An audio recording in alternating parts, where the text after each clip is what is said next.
Hey y'all, hey y'all, hey y'all. How y'all doing? You good? You ate today? Great. Well, welcome back to the Life of Lex. Did you miss me? I missed y'all. Have been feeling a little weird, and I'm like, you know what I haven't done in a while? My podcast. Right? Like, that's how I just keep up with myself, get my feelings out, whatever the case may be. But anywho, welcome back to the Life of Lex. Like I said, it's your girl Big Lex. I have been contemplating on changing, my name from Big Lex to just Lex. Because that's what my family calls me. Like, they call me Lex or Lexi. Like, my name is Muriel Alexis. So, And I never really liked going by Muriel. I really didn't like my name growing up because people would try to call me Merle or Muriel, or they just wouldn't say it right. Whatever the case may be, it just rubbed me the wrong way. My name is Muriel, okay? If you Spanish, it's Muriel, okay? I used to work at this restaurant, and all I would hear all day is Muriel, Muriel, Muriel. And I'm like, I'm finna change my name, okay? Like, I don't know what's worse, Muriel or Muriel. But neither one of them are worse. Like, they're my name, whether I like it or not. Like, I can change my name, but why would I do that? At this point, everybody knows me as either Muriel, Muriel, or Alexis, or Big Legs. But like I said, I don't know what to do with Big Legs yet. It's probably just going to be Legs. Who knows? Anywho, I have been feeling like my heart is not in my body. Like, I cannot connect with how I'm feeling on the inside because I don't know. I don't know where I'm at. It's like a lot of fear and a lot of anxiousness in between me and my feelings and stopping me from getting there, like getting to my heart. Now that, summer's ending, I had the coolest job this summer, y'all. Like, it was super duper cool. I was pouring wine and pouring beer and just chit-chatting with grown people instead of kids. Because I ain't gonna hold you, I was scared to have to work with kids. Like, kids are cool. Children are very cool. I was a child once. And, like, I love their youthful energy. I really do. But it's summertime. It's summer camp. And just listening to my coworkers and how they experienced camp, I had the better job dealing with the parents of the kids that they, had to watch and take care of. So it worked out for me, right? I had grown people conversations with people. But yeah, that ended and school just ended. And now I'm at this place where what's next, right? Like, do I have a plan? How am I going to pivot from the plan that I had not working out for me? Like, what's the next step? And I don't know if it's just the fact that I'm getting to know myself a little better, or I just don't know myself at all. Like, it's either one of the two, because I find myself not knowing what to do and doing what I know how to do, and then thinking about it later and realizing that, I do things on a pattern basis. Like, I've developed patterns of my life. Like, I have this habit or this mindset of saving for a rainy day type thing, but with everything. Like, not just with money, with everything. Like, let me use this much soap so that I'll have some for tomorrow. Let me eat this much so I might have some for a little later if I get hungry. Like, let me drink this much so I'll have a little, sip or two when I get thirsty again. It was controlling my life, and I'm noticing, like, oh, I can't make proper decisions because I'm in this mindset that at any given moment, you could lose everything, right? Like, at any given moment, there'd be no water. And so I'd have that little sip left. And you know what that's called? It's called being in survival mode. Like, imagine being in the desert and you have just a sip of water left. You're going to treasure that little sip. You're going to be stingy with that little sip. Like, are you worthy of a cap full of this little sip? But how likely is it that I'm going to be stuck in the desert with no water and a little bit of sip? Like, how likely is it that right now I'm going to be stuck with, like, nothing? Not very. So I'm busy preparing myself for the worst case scenario instead of either the best case scenario or the most likely scenario, because worst case is you're never going to actually be prepared for tragedy or just bad things in general. You can try your best to be prepared, but you're not actually going to be prepared. Like, let's say you have a first aid kit and you show up to, somewhere and somebody gets hurt and you're like, oh, I got a band-aid. And you're like, no, we need ambulance or something. This band-aid ain't going to help, right?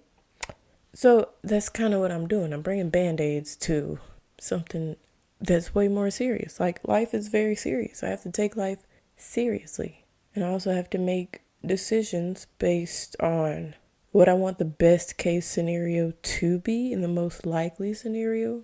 Because worst case is just gonna, be a factor. But it's an unlikely factor if I'm trying my best. That's one thing for sure. Like, how could you get fired from a job if you're working hard and doing everything you're supposed to? It doesn't really work like that. Best case scenario, you get promoted. Most likely, you get a pat on the back, right? Like, the worst case scenario has always just been something that's constant in my life because I've had like tragic moments and tragedy and trauma. Just having things taken or changed in the blink of an eye and not knowing what to do next, that was something that was a constant in my life. So now in my adult life, like, I'm expecting tragedy. I'm expecting something traumatic to happen. Like, it's not given healthy, to say the least. And I have to work on changing my patterns and changing how I think in order to make better decisions and make better plans. So make plans that I actually want to work in my favor sometimes. Because I also have this pattern of planning things based off of, or planning my life basically based off of what would get approval from others instead of what I actually want to do in life. And it's hard not to, right? Like, it's hard not to want that pat on the back. It's kind of hard to not want someone to say, okay, good job.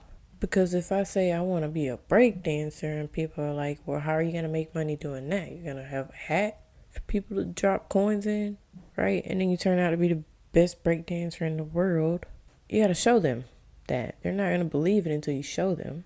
They're just not going to see the big picture. Not saying I want to be a break dancer or anything, but like, I haven't afforded myself the opportunity to want something and then actually go for it because I'm stuck on, well, how are other people going to think about this? Or they might not approve and think it's stupid for me to chase this one little dream when there's plenty of options out here. But that's just something I have to work on within because I have to be okay with myself, for one. I have to take care of myself. And there's no reason to make myself suffer more than what I already am. But I also have to allow myself to want more, dream more, do more, love more, because I deserve it. And even if I don't, it's still my portion. All right? Because that's what God is for. Like, God is here to love on us, protect us, give us everything we want in life. And even if we're not we don't feel worthy of it or don't feel deserving, like, that's what grace is for. Like, we've just been given a chance to do better, right? Like, even if I want to do this and then I mess up, right? I'm still awarded grace to learn from my mistakes and do better the next time, right?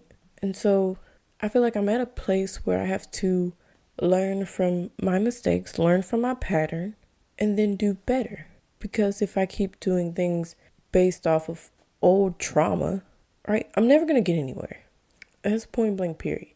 Like, I've just been looking at myself like I've wasted a lot of time being in fear of the inevitable that never happened.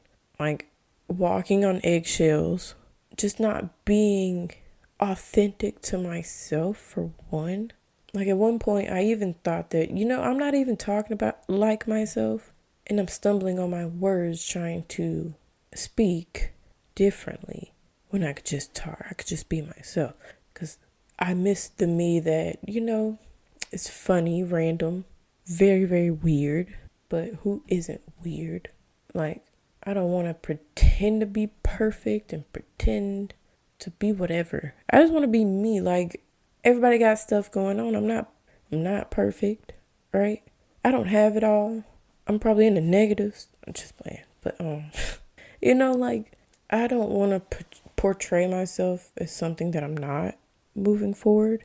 Because I'm a girl that just needs help. I need help sometimes. Because some things I wasn't taught. Some things I wasn't, introduced to in life. And as an adult, I have to learn how to, maneuver sometimes. Like, life is crazy. You end up in the craziest situations sometimes. And you don't even know how you got there. You just put one foot in front of the other and boom, a whole world is opened up in front of you. And all you can do is just look around and say, what am I doing here? Right? But then enjoy it because you're there for a reason. Even if it's just to sit and look pretty, do that. Do the best job you can to sit there and look pretty. But anywho, I'm gonna get out y'all's hair. I mean, this is a short episode, but I just don't want to bore y'all to death with me talking about myself. Also, I will say, I have been doing a lot of something that I've always wanted to do. And I'm going to tell y'all what it is. It's karaoke. I've always wanted to do karaoke. Like, I've always wanted to go to, like, a restaurant or a club and it's karaoke night. And somebody's like, oh my gosh, you should go up there. And I go up there and just wow the audience. Maybe get a record deal out of it. And I've just been doing it for fun. Like, nobody asked me to. Nobody's pushing me to go up there and sing. No. See a microphone, grab a microphone. Hear a song, sing a song. Like, it's just been so freeing to share my voice, for one. And two, heal that part of me that when I was younger and I would sing, like in class or whatever, and people would tell me to shut up and that I didn't sound good. Because it doesn't matter if I sound good, if I don't sound good, if I hit the note, if I don't hit the note. I'm just here to fulfill that, void in my life of hiding who I am. I'm somebody that sings all the time. So what you gonna do? You gonna listen to me sing? I'm not gonna stop. You can tell me to stop, but I'm gonna be singing again. I promise you that. But anyhow, I just love doing karaoke because, the one time I was about to do karaoke, I didn't do it because I ended up throwing like a 3-inch binder across the table, knocking over drinks and food. But anywho, I'm gonna get at y'all's hair. Love, peace, and chicken grease, y'all. Bye.